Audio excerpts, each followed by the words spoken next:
program Advancing the Cause. Tonight, I'm going to be dealing with the subject Education in Crisis. You would have recognized that the normal host, the Honorable Coretta MacDonald, Member of Parliament and General Secretary of the Guyana Teachers Union, who would normally host this program, is unavoidably absent tonight, and I tender an excuse on her behalf. My name is Denis Jaikaran, and I'm going to host the program on behalf of my sister, my friend, and comrade, so that I can deal with the subject education in crisis. And so I'm going to tonight deal with, first of all, the teachers' strike and some other important issues as it relates to education nationally and at the regional level. Today is the 17th day of the teachers' strike.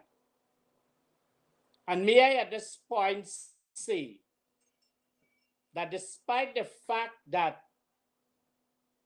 the 7th day, 17 is on us, the disrespect to the Guyana Teachers Union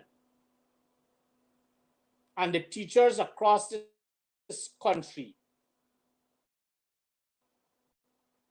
continues to be received from the entire Ministry of Education, including the Minister of Education, the Permanent Secretary, the Chief Education Officer, and all the officers of the Ministry of Education. And I would be happy, so happy, if somebody can say to them that this program is on air and you can tag them so that they can be part of the listening audience and to recognize that our teachers are suffering. They continue to suffer, and the Ministry of Education continues to keep its silence. That is not going to work. As long as they continue to keep their silence, we are going to continue with this strike. And since I said today is day 17, it is important for us to understand what is it and why is it our teachers are on strike. But let me say upfront that I want to thank all our teachers who are engaged in this strike action. And their engagement does not necessarily mean that they are on the picketing line. There are different forms in which they show their cause of this strike. And so, viewers, it is important for us to be able to go through a few facts. And I say to you, I dare say to you, this is a program advancing the cause that we always speak the truth. There's nothing that we speak here that anybody can say otherwise or that we are libelous. We speak the truth and we speak to the facts. And so what is happening? The very first stage, the government of Guyana, the Ministry of Education, allowed that first stage to fail. And that first stage would have been bilateral talks. In any agreement to follow between the union and the ministry would be bilateral talks between the Guyana Teachers Union, and the Ministry of Education. And that did not happen the way the Guyana Teachers Union wanted it to happen, for the simple reason that they have always shown respect not only to the Guyana Teachers Union, but to the entire teaching fraternity. But all of them that are showing this respect must realize that once upon a time, they were in a classroom and the teachers out there or who were there before allowed them that opportunity to have an education. So treating our teachers this way is one of the most ungrateful situations that any person can give to their teachers. And it is happening right here in Guyana. And so step one would have failed, which is the bilateral talks between the Ministry of Education and the Guyana Teachers Union. Step two would have also failed, which would have been consolation. And what is that? That also received total disrespect by the Minister of Labor and the Chief Labor Officer. They were so advised that the phase one or step one bilateral talks broke down for disagreement and disgracefulness on the part of the Guyana Teachers Union. And so they continue, and this time it goes to the Minister of Labor and labor in its rightful sense, and the Chief Labor Officer. And so when the union would have allowed them to make a decision as to conciliation, they did not have the courtesy, the respect, and in the normal course of duty to be able to respond positively to the Guyana Teachers Union. And so that process, step two, failed, and failed tremendously, because what we are paying our public officers to do, meaning the Minister of Labor and the Chief Labor Officer to do to serve the people, they are failing the people of this nation. They are failing the teachers of this nation. And may I at this point say that the motto of the Guyana Teachers Union is, we mold the nation. They were molded by teachers. And if that molding would not have been enough, their purpose would have been defeated even before their appointment, either as the Minister of Labor in the form of Joseph Hamilton and the Chief Labor Officer,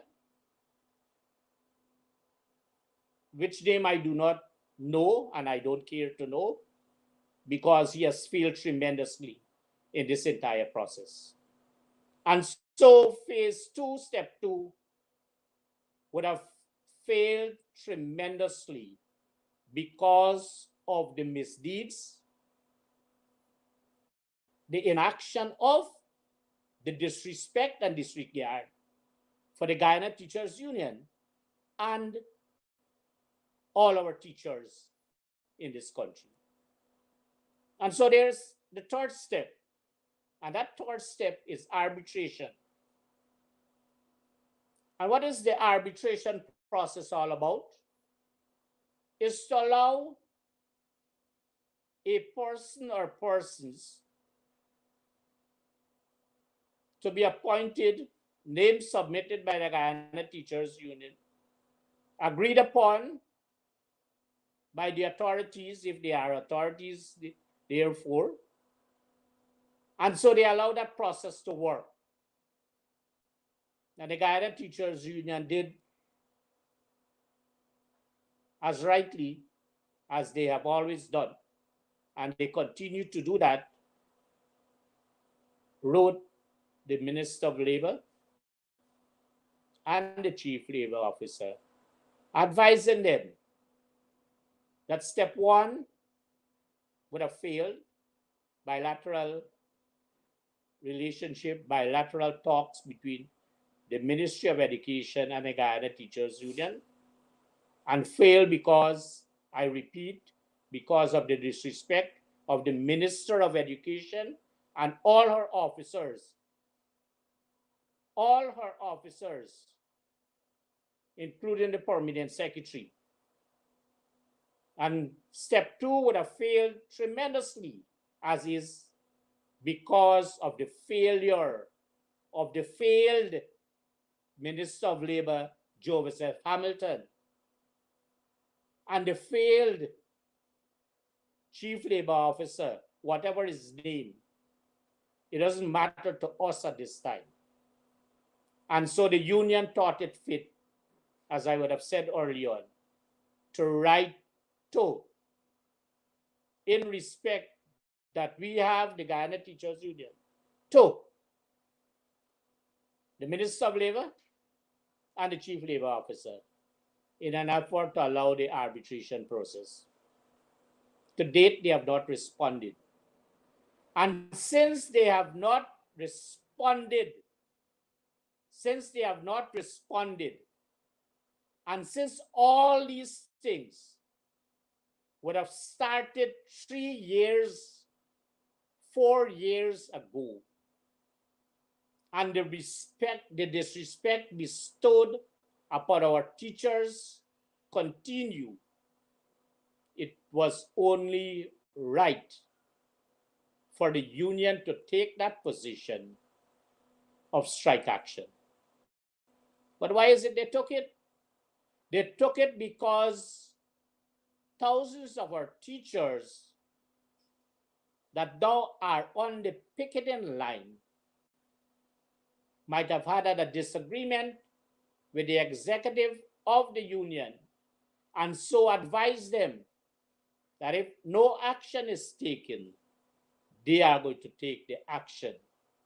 And so the executive listened very carefully to them, and they took the action because it is hurting. It is hurting because they were treated in a way that teachers do not treat their children.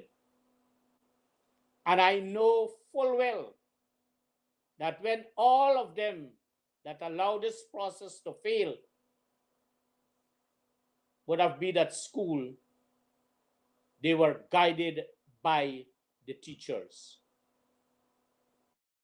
And so as it is, our teachers will continue to strike, will continue to take the necessary action, would continue to write, will continue to do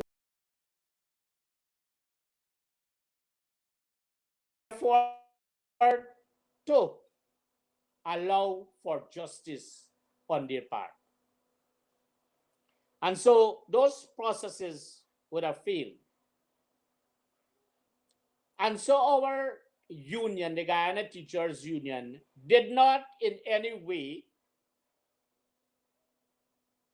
became disheartened because of that. They still followed procedures as established, step by step, stage by stage. And you would have recognized that from day one, that solidarity messages from different countries came to the Guyana Teachers Union. because it is their concern also. And they made it their duty to send solidarity messages. Internally, other sister unions, organizations, and agencies publicly came out and supported, and they continue to support the Guyana Teachers Union. And quietly, some who can't speak publicly are in agreement with the Guyana Teachers Union for the action taken because they recognize that they were not treated the way they ought to be treated. So what the teachers did, the union did, the union wrote to the what you call the international, the Education International. And so I said that they are following stage by stage. And so let me read a letter to you because it is important to you, for all of us, to recognize that not only is the Minister of Education and the officers of the Ministry of Education are showing disrespect toward teachers, but they are showing total disrespect to the organization called Education International. And may I, with your permission, read to you a letter which is not long, but for emphasis and for us to understand how widespread is this respect. I now humbly tender this letter to you. This letter is from Education International, and this is based in Brussels, and the letter is dated the 28th of February 2024. And it is addressed to, and because I'm reading the letter, I'm going to use the first word, Honorable Priyamanik Chan, Minister of Education, 26 Micnam, Georgetown, Guyana. In my own right, I would have said Priyamanik Chan. But that is far gone. And so let me continue with the letter. By mail, urgent follow-up resolution of the GTU strike through ILO intervention. That is the subject. And here reads the letter.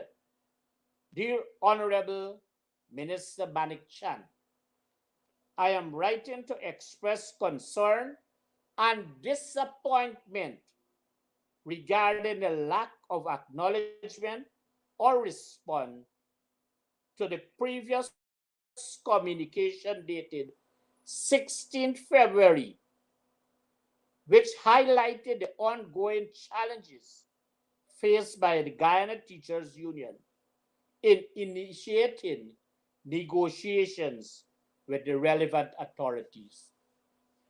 Disrespect, not only for the rule of law and the constitution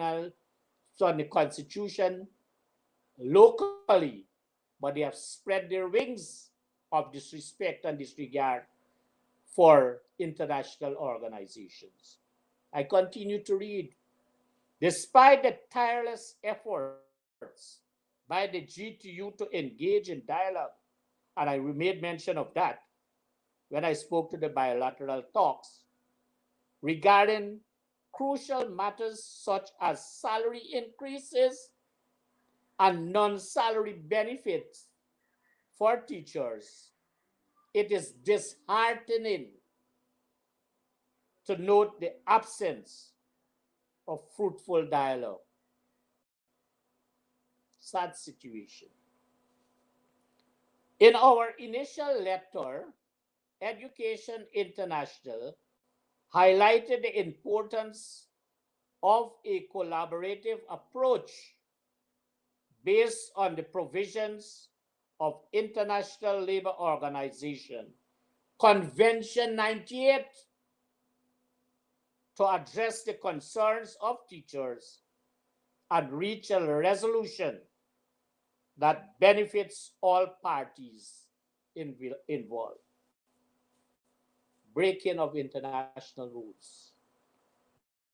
The lack of response or engagement from the government is deeply concerning. Given the urgency and seriousness of this matter, we are left with no choice but to consider escalating the issue. Hear this part. But to consider escalating the issue to the ILO level, which is the International Labour Organization level, an arm of the United Nations. That is not in a letter, that is what I said, an arm of the United Nations. The Guyana Teachers Union, as an affiliate of Education International, is entitled to the protections and rights,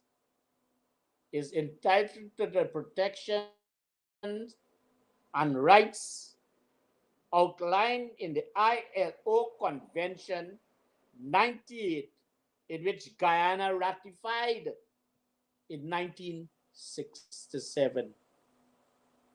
The ILO, in its mission to promote social justice, strange phrase to Guyana, social justice, very strange to this government. And internationally recognized human and labor rights has consistently emphasized the importance of collective bargaining in settling disputes related to the determination of terms and conditions of employment. We urge the government of Guyana to prioritize collective bargaining servants and to consider conciliation. Remember, I talked about the second step, conciliation, by an independent body if negotiations are unsuccessful. I ask of you to take immediate action to acknowledge and address the concerns raised by the GTU. Entered into meaningful negotiations guided by fairness. I don't know if that is with this government and the Ministry of Education. And respect, again, I don't know if that exists.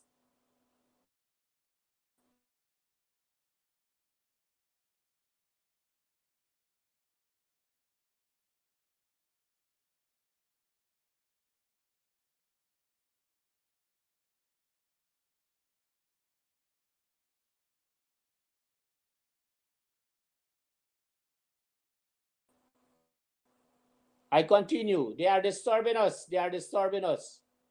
As normal with all these programs that highlight them in their inefficiency and ineffectiveness. They try to stymie these programs. We are going to continue. We have no reservation. Failing a positive and constructive response within a reasonable time frame, EI may have no option but to bring this matter to the attention of the United Nations Labour Organization. We sincerely hope it does not come to that, and we look forward to your prompt and positive engagement in resolving this critical issue. Thank you for your understanding and cooperation. Sincerely, David Edwards, General Secretary of Education International. Viewers, you heard for yourself the letter that I would have just read to you. And I took time to read that letter word for word to show you, to identify and to be able for all of us to better understand what we already know and understand, the level of disrespect that is bestowed upon not only our teachers, but for the affiliates of the Guyana Teachers Union, the Education International. And there is no hope, as it is, for government to address this. And so I would urge, if any member of the United Nations or ILO is listening, that we go that stage. Let us expose this government for what is it they are as it relates to ill treatment of our teachers and by extension, persons who do not give support to their ineffective and inefficient management of our government. And so I now turn my attention to another piece of correspondence. And I happen to be a teacher once upon a time. And I understand that once you're a teacher, you're always a teacher. I want to read a memo. And I'm going to make some points when I read this memo. Ministry of Education, and I'm reading these things to you because I want you to follow the steps and the things that are happening. I read for you a memo, and then I'm going to make some observation that would have been there for a very long time since this chief education officer sat in that office. I'm not saying took office. To be seated in an office and to take office, they are two different things. And so I read the memo. It is from the chief education officer to regional education officers, regions 1 to 10, principal education officer. And may I say that is the first deficiency in this letter. There's only one principal education officer in this country. And he should have put in bracket, principal education officer, Georgetown. I'm pointing out this to you so that our viewers and our listeners can very well understand who we have as a chief education officer in this country. So that is scenario, I call it a scenario number one, in which he would have failed to say principal education officer. He should have put Georgetown. So he would have inaccurately misconceived his address when he wrote to subject, continued collection of attendance data. Very childish. Can you imagine the chief education officer sending a piece of correspondence at this time when teachers' rights are trampled upon? Dated the 27th of February 2024. And here is what his memo said. The Ministry of Education MOU has received from each of the 11 education districts a list of teachers who were absent from their substantive school without prior permission or leave up to the period of Wednesday, 21st February 2024. Let me point out, this is a chief education officer, has very serious problems about punctuation. And you are sending this, as would have said, to all the regional education officers and to the principal education officer, George. So if this is the chief education officer, and this is the quality, then we can imagine down the line what is that level and what the quality is down the line. And so, in the punctuation aspect of it, as I read this piece of memo, I am making these observations because, as I said earlier, let us know who we are dealing with. Simple as it is, the children that are in grade 6 would say to you that there should be a comma after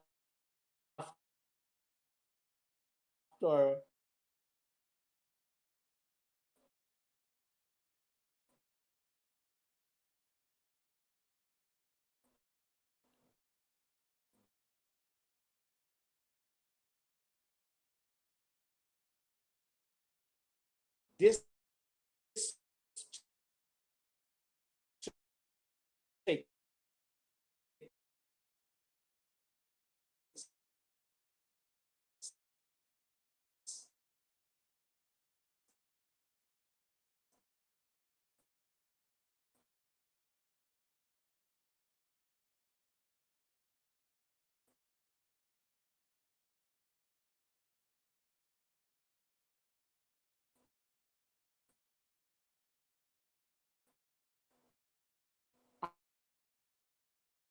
and then to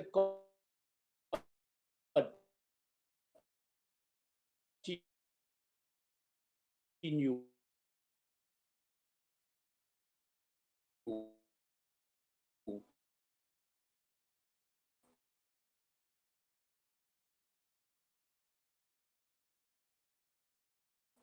a list.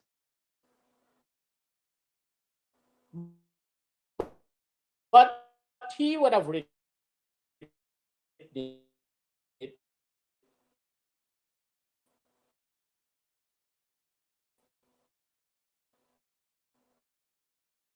and then if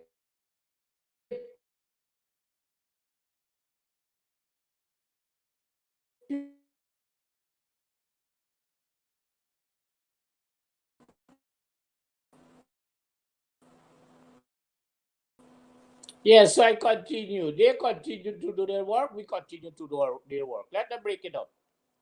So you are required to continue collecting the data daily and submit it to your respective regional executive officer. And copy your submission to the Office of the Deputy Chief Education Officer, Administration. To be clear, just imagine a memo. To be clear, the orders made by Justice Kisun are temporary. The government of Guyana will not pay teachers for the day that they did not work. Contempt of court. We are advised that a final order from the court is expected to be made accordingly, and consequently, the information collected above will be utilized to determine teachers' salary. It is not teachers' salary, it is the payment of teachers' salary. This is the quality of man we are dealing with.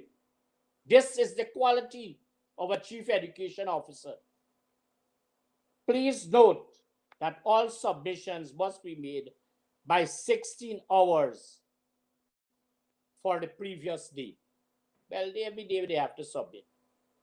This is for your information and immediate action.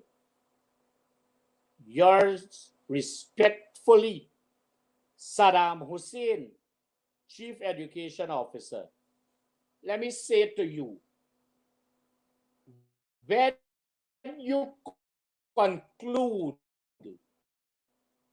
and I'm speaking, let the Chief Education Officer listen now.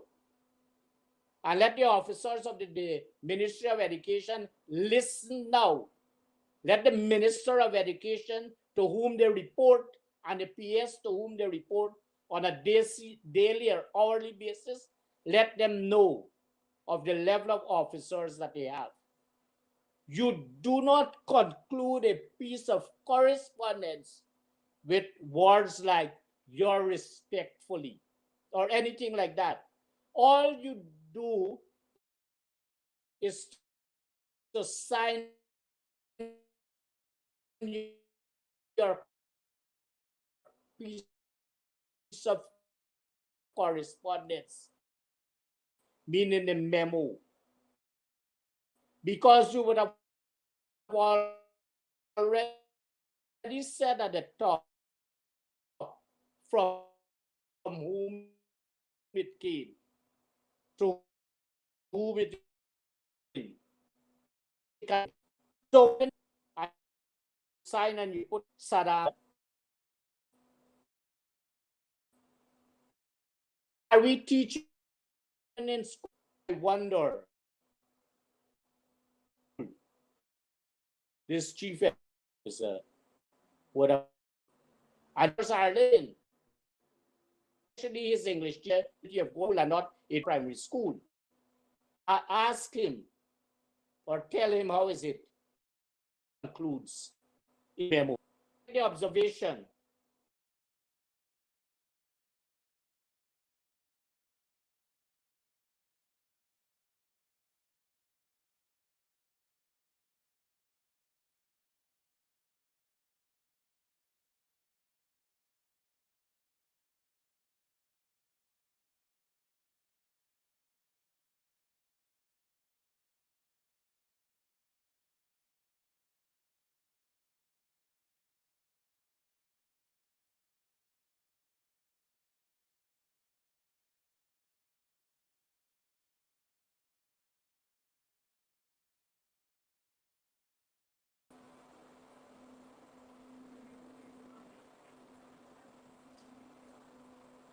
You might wonder to know why I'm saying all these things, I'm reading all these things.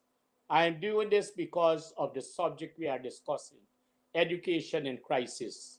And it is in real crisis because we have a chief education officer who cannot, in any way or any form, do a simple memo to education officers and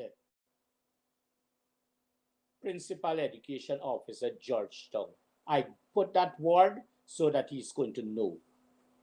And then he would have totally disrespected, as he would have normally done since he sat in the seat. Remember, I'm not saying took office, sat in that seat, warming it up day by day. Every piece of correspondence he would have sent out, or most, if not all, would have disallowed a copy of the piece of correspondence to be sent to the Guyana Teachers Union. An important agent, stakeholder in the education system. So here comes the decision of Justice Kisun. And I read it to you because it is very short. You see, what I'm doing is I'm sequencing the events from where we started,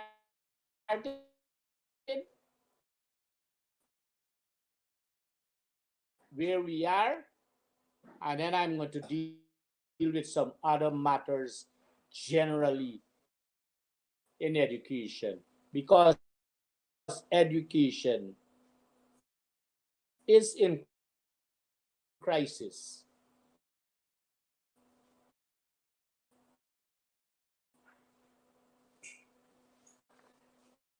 This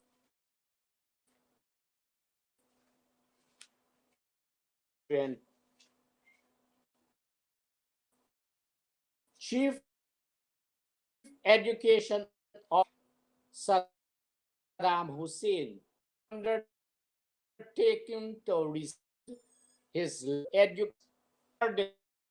The names of striking teachers for salary deductions.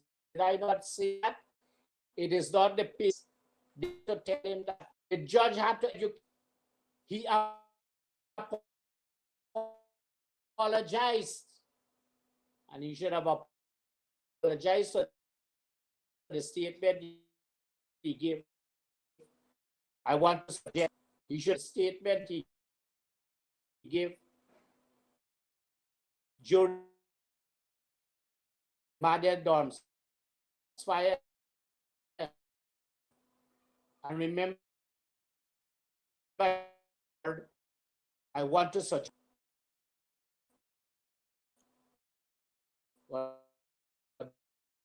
so it does not become. So he apologized to the court judge that he has brought process of justice, not only the course of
Welcome again, viewers. As they continue to disrupt, we are not going to break focus on what we are doing. We are dealing with education in crisis. And so, what to do? And the judge has also requested by teachers and has asked the sides to submit possible names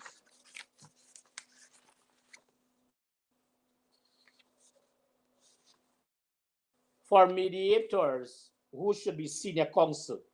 The attorneys are to return to court tomorrow to submit those names if they agree. That is a decision for the law and those who are representing the sides. And so they meet tomorrow. But a victory in our teachers here by the court once more would have been my consideration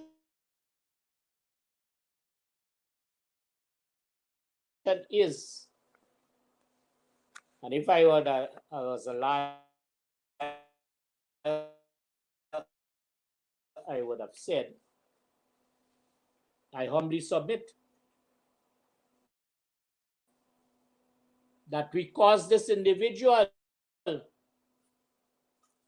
who continues to be part of a process of not allowing our teachers to benefit from what they want to benefit from or what they are entitled to do.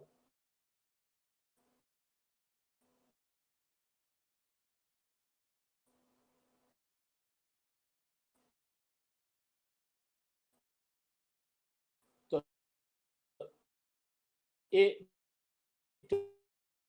to be able to see another part of this country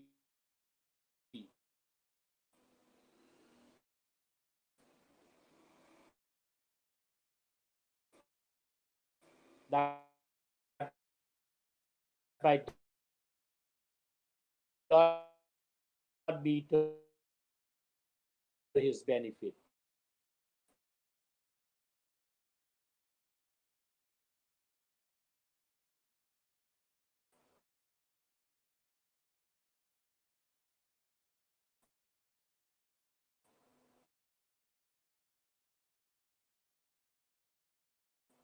But I'm not a judge. I'm not a lawyer.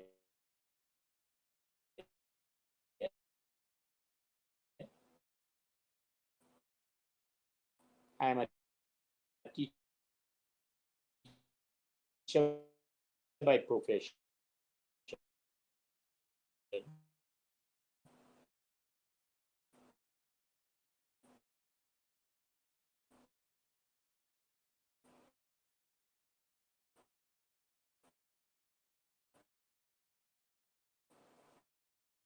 And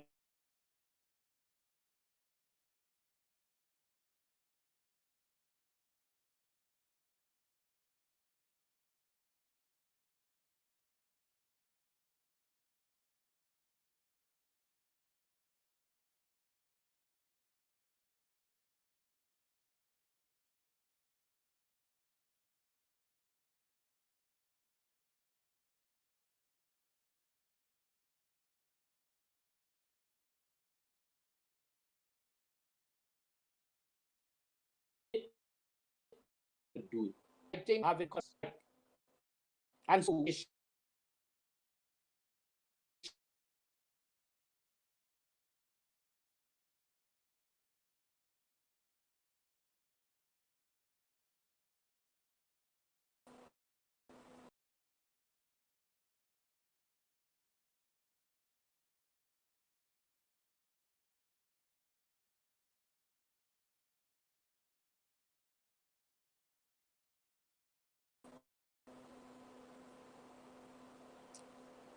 Again, viewers, very many times I might have to say welcome again. We return once more after their disruption. So I'm dealing with some of the challenges that our teachers would have faced during this period, and I'm dealing with one in region 2 or a few in region 2, but it should be for all the regions and for all our teachers across this country, because they might have been faced with the same challenges that I'm putting out here. So they started by using a shed um, east of the Department of Education, and that shed was constructed for public use. And our teachers had the right to, and until this day, they have the right to use that shed. But the regional education officer thought in her own rights that maybe she felt some level of inferiority complex when the teachers were there and they were chanting and singing, not disturbing any person, advised the police to remove them. And so they were removed. They found another place just in front, and they were told by the owner that he was instructed not to allow them to be there. I'm tracing all these things because these are crises in education. And so they went by the Denis Jaikaran Park, and they were there for days up to today. But yesterday, there was a stage that was constructed for the Bashramani celebrations. And let me tell you something now. Very many persons that went to these flag raising ceremonies, including this region, they could not have differentiated between what is Bashraman. The ministers I'm talking about. They said some minister named Parag came to this country. Sorry, this region. And I understand that same Parag grew up in Congress Place. So she came here and she could not have differentiated between Mashrabani and Republic. So that is another story. So they built that stage and they used it for that purpose. And our teachers thought it fit that since it was there, that they used it only yesterday. And before the end of the day, and we have all the pictures, we are going to post them. They have already been posted on the different media and different sources, social media, to show that the regional executive officer sent her workers to break down the stage. And they completely removed that stage of this morning early. So our teachers, they were not dissuaded by that action. And so they went on the park again today. And they grew in numbers today. And so as they grew in numbers today, they are becoming afraid day by day by day. As they become afraid day by day, we are going to continue this strike. But and all those persons who she sent to break down that stage, that they had some form or level of education, if any at all, and it was teachers that would have been responsible for what level they would have reached in school and whatever they know.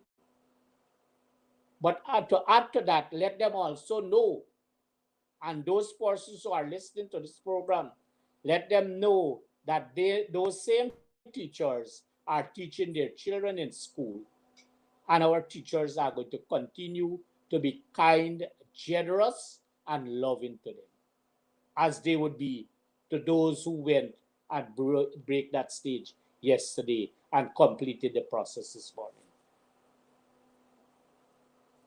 So these teachers are part and parcel of both the regional administration and the Department of Education.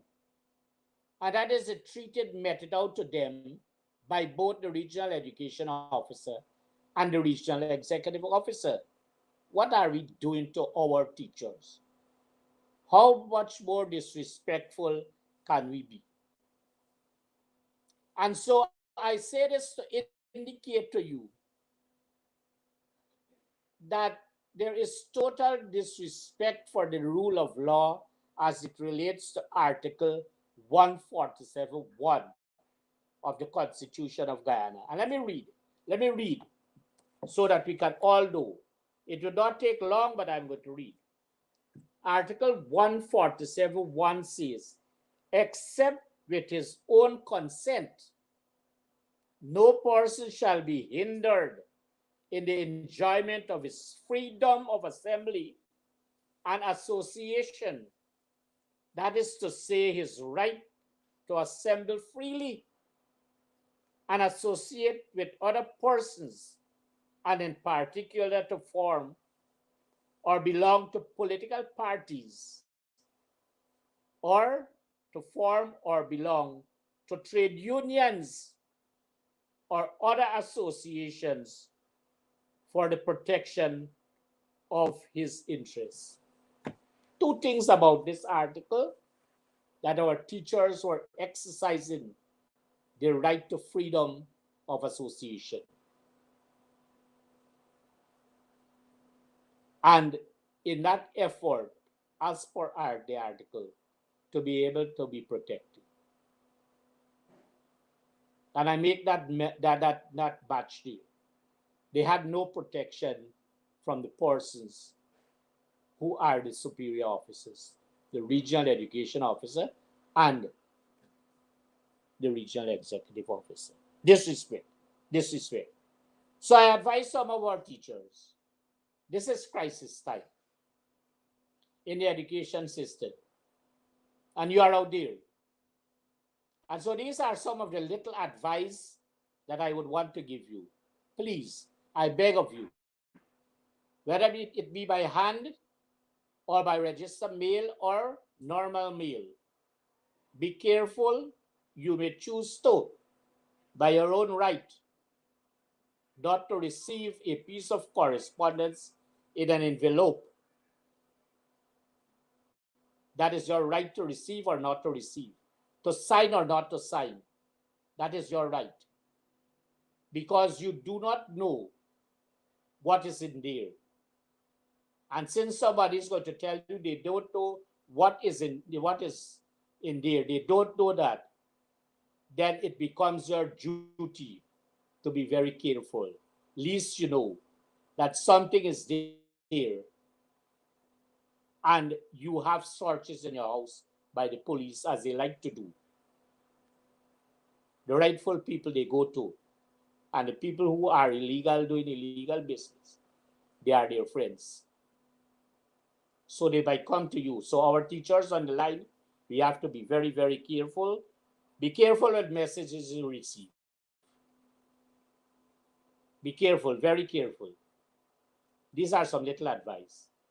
Be careful as to vehicles parking in and around your area, meaning where you live, especially if they are tinted vehicles.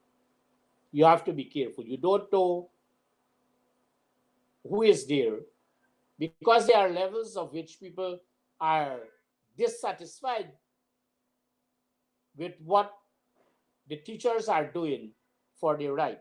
And so you have to be able to be looking out for that. I thought of some general issues now, and this would be able to want to look at some observations during this strike action.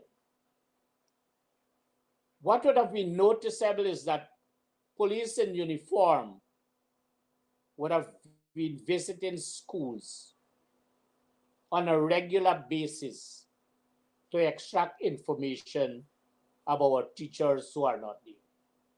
This is an irregular practice. They are not supervisors of the education system. And they have ways and means if they want to extract any information to do it. But to be bold enough to go to our schools in uniform with sirens blasting on the road, get into these schools is irregular. And let us look out for that. We are told that across this country, our teachers, this is alleged by senior officers of the Department of Education, all the departments of education and central ministry. And we know that while it is alleged, it might be a situation that we need to look at. An amazing thing in this region, which is another observation, that there are a number of seconded persons. I say persons. And I now identify one is an AM and one is an HM. Going to these schools, trying to speak to graduate head teachers, telling them, you are not just to work. What are you doing here? That is the premises of the head teacher. The head teacher has an instrument of appointment by the Teachers Service Commission. Had I been the head teacher, I would have asked those persons, what authority do you have? You are seconded persons to the department. You have no appointment, and therefore you have no duty to visit my school. But we do not have those types of head teaching. So we have to straighten this thing, because they are going to use all aspects and all things possible to them to let our head teachers and teachers who are supporting the strike action become afraid of them.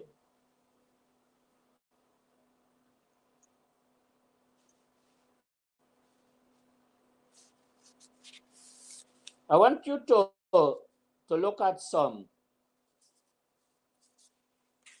allocations of the Department of Education, because I think it is only fitting that I make mention of that now, because I would have moved from the general to specific now.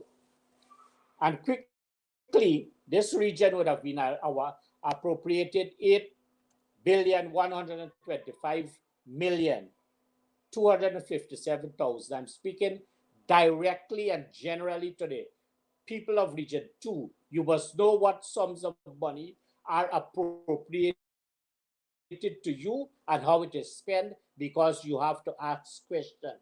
It is your money. And this is not moving away from education. It is not moving away from the crisis education, because all these things affect us. And so that total appropriation for Region 2, which should have been that, the current expenditure is 7,169,157,000. The capital is 956,100,000. And for education, their appropriation this year, listen, education, what is to be spent, because they have to account for, is 4,758,668,000. And so how it is broken down? This is where our money is going under a line item called 6281. Security, you have $551,686.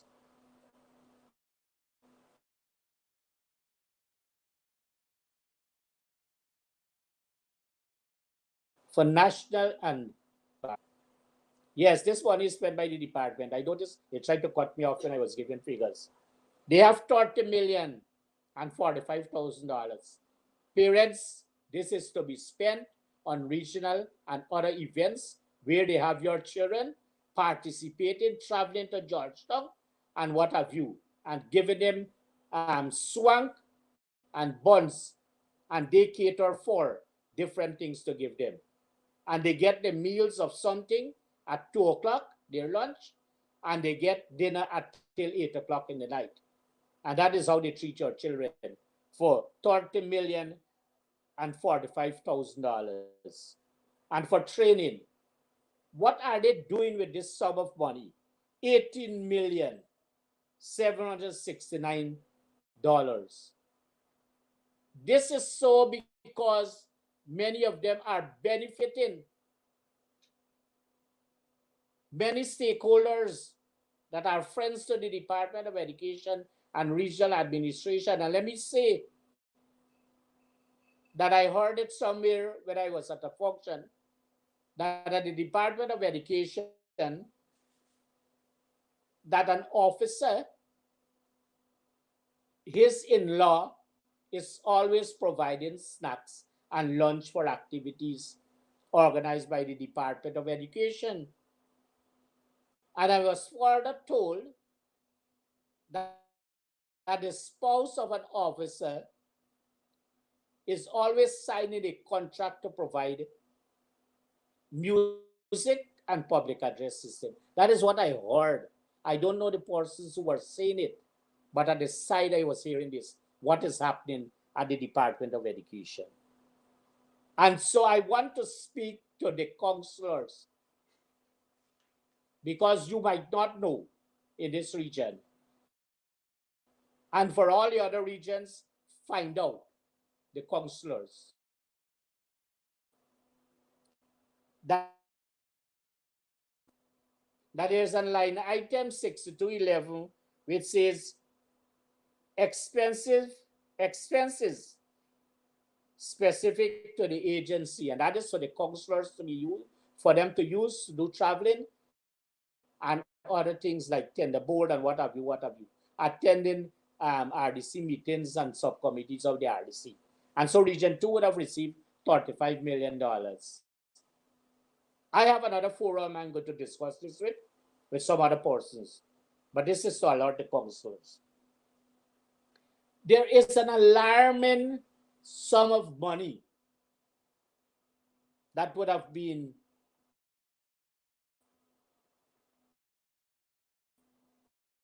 accounted for 2023. And I hope that somebody is going to be answering that question sometime, because I'm going to raise it in public places. Under rental for 2023, the Department of Education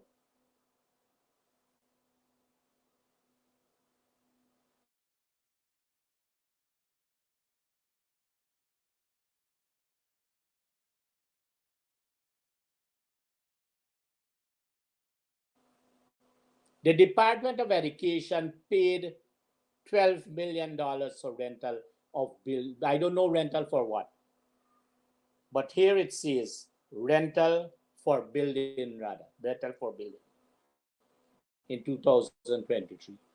Which building? Where this building is located? Who used this building? For what purpose they use this building? And this, I'm raising these issues as for Region 2. I'd say Region 3, because I was once a functioning officer at some level in that region. And so somebody has to say to the public, and I'm saying this so that the people in Region 2 can ask, where this $12 million, who this body was paid to. And so we can be able to have that clarified sometime or the other. And so I do not know. I do not know that a boat, the purchase of a boat, as appropriated in the money this year for education, $9 million. A boat, that is what has been recorded in the budget. A boat, $9 million. I'm raising these things so that we can ask questions. Hard questions need to be asked, and good answers need to come. And parents, you have to know that $35 million would have been appropriated for the purchase of furniture and equipment for schools.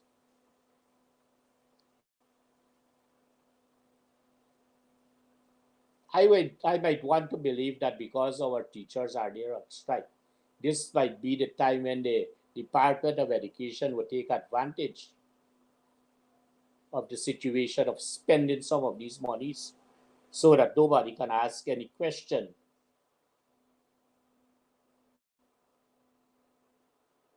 Here is one. For the provision of schools, education facilities, and payment of retention. This is on the capital. $300 million.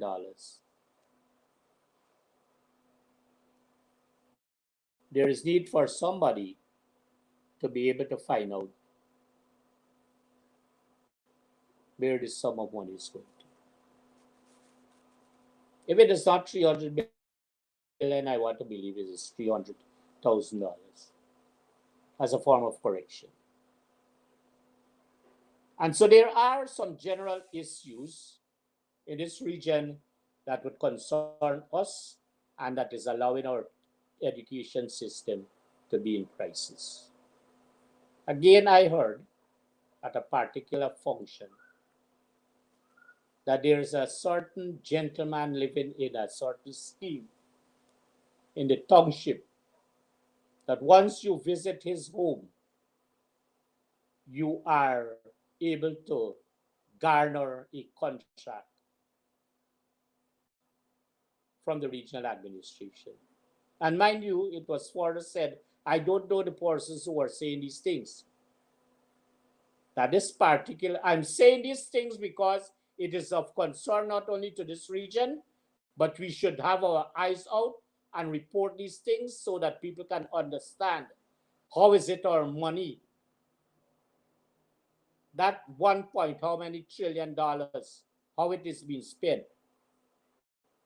And that government vehicle is being misused in this region for private purposes, even in the nights when they come to places and offload things. That would have been told to me. It was further said in a public place where I heard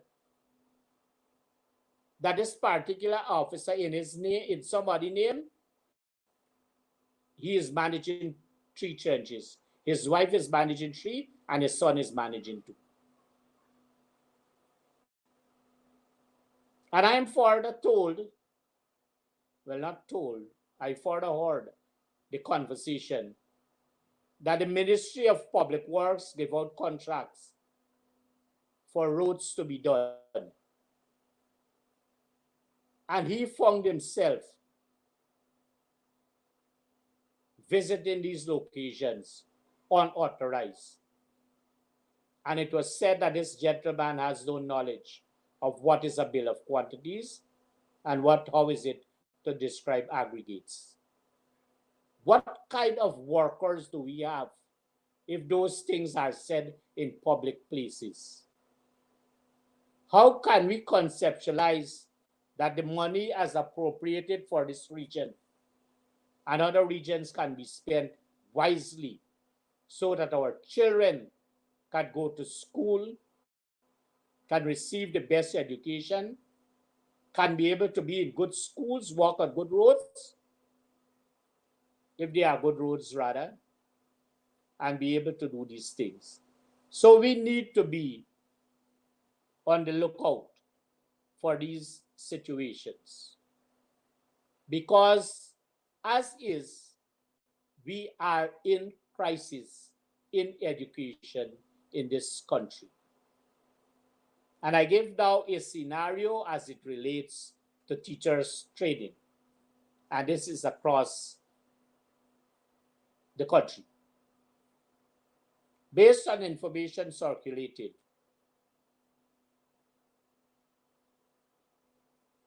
may I suggest that the intake of teachers at our in-service and pre-service, nursery, primary, and secondary level are questionable as it relates to their level of qualification. And may I say that I suggest, and once I say I suggest, it does not become libelous. And I was told that for the very first time in this country, that teachers training achieved 100% pass of our teachers. I would hope, I would hope that that is not part of the crisis in education in this country. When those same teachers go to the classrooms and do not properly and are not properly advised by the Department of Education, how is it they can perform their duties? And so, viewers, tomorrow becomes day 18 of this teacher's strike. And every day there is an increase in numbers. And I dare say to you that the increase in numbers does not necessarily mean the number of persons you see on the strike, on the road, or wherever they gather in any part of this country. Because, as I said early on, they do it in different forms, they do it in different ways. And so we need to be able to support. I ask of the public to support our teachers, to be generous with them, because one day we would have passed through their hands. And you know that you benefited. Allow them at this stage to benefit from your kindness, from your goodness. As we continue on this another program, we are going to continue to highlight aspects of the education system that would have failed us tremendously, especially over the past 3 years and prior to 2015 and after 2020. Prior to 2015, tremendous trouble in the education system. After 2020 rather, an increase in the crisis in education system. And nobody from the education ministry seemed to understand the way forward. Removing those people with the skills and those who can multitask, and putting people who do not have the kind of training and cannot multitask and do not have the skills would not bring education to where we want education to be. And that is what is happening now in the Ministry of Education. And that spin-off goes to the departments of education. There's poor supervision and mismanagement of the education system at the national level. I wonder sometime, but before I make the point, let me point out that there was a cadet course that commenced in 1997. But that cadet course would have been conceptualized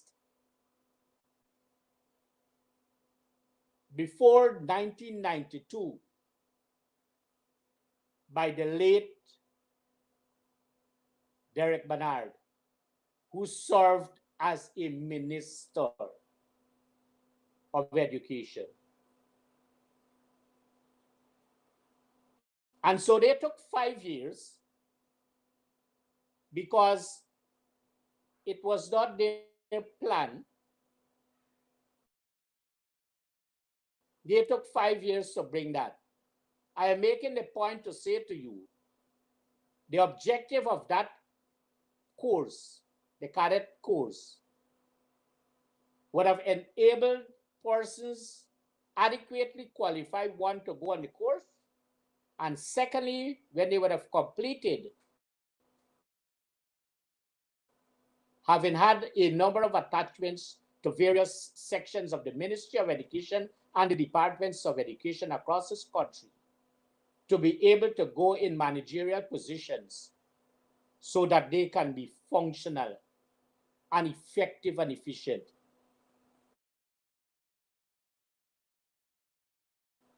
I now turn to ask the question, officer, and all the senior officers of the Ministry of Education, how many of them are cadets?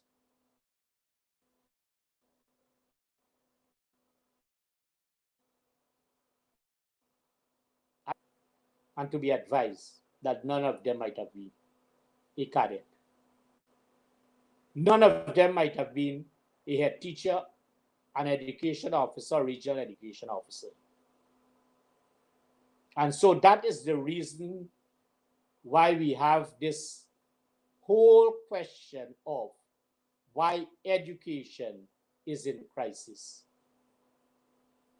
NSORD is in crisis. Teacher training is in crisis.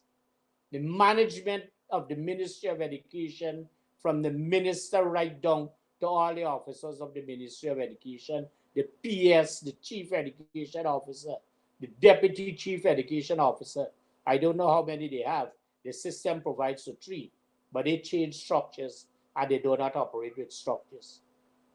And a number of Assistant Chief Education Officers. And the Chief Education Officer is writing pieces of correspondence, memos, so to speak, and doesn't know that there's only one principal education officer, and that is in Georgetown. And he writes wildly. And once you can write wildly, you are sure to be in trouble, and the system you manage, you are sure to create the crisis theory. And there is where we are at this point in time. There is our area. And I make my final submissions by saying that recently the CARICOM heads of government met in this country. And it would be amazing to see the amount of money that would have been spent to host that conference.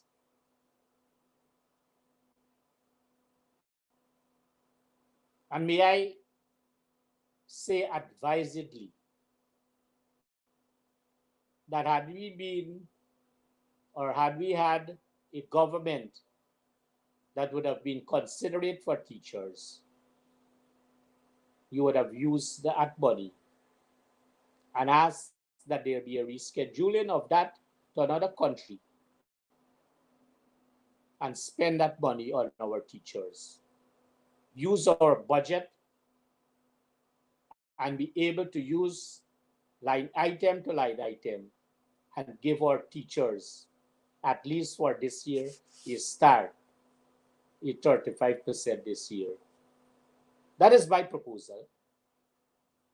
And it is easy to do because you find this government every year having appropriated a sum of money in the first part of the year. By June, July, they go back with their supplemental paper for more money. Why not put what sum of money you have for salary for teachers now, give them that increase, and let it go for whatever period it would go. If you give them that 35% increase, I said that is my suggestion, so that we take education out of crisis. And then at appropriate time, the minister takes to cabinet and then to parliament a paper so that they can have a supplementary paper, so that they can have additional money, as they would have done in other cases for roads and what have you. I'm not saying the Ministry of Education build their roads. And allow our teachers to be able to benefit from a supplemental paper. And so there's going to be more appropriation. And you get education out of the crisis it is in at this time. Ladies, gentlemen, viewers, I want to, in closing, say that our teachers, based on the information received, would continue the strike action. We are grateful for those teachers who would have given tremendous support, the public that would have given tremendous support, and the strength and courage is there for teachers to continue. May I close by saying that regardless of the situation, education is still in crisis and will continue to be in crisis until and unless we make a decision to remove from whom we have in government and to ensure that there's a new government the next time around when elections are held. Thank you. Have a good night, and may God bless you.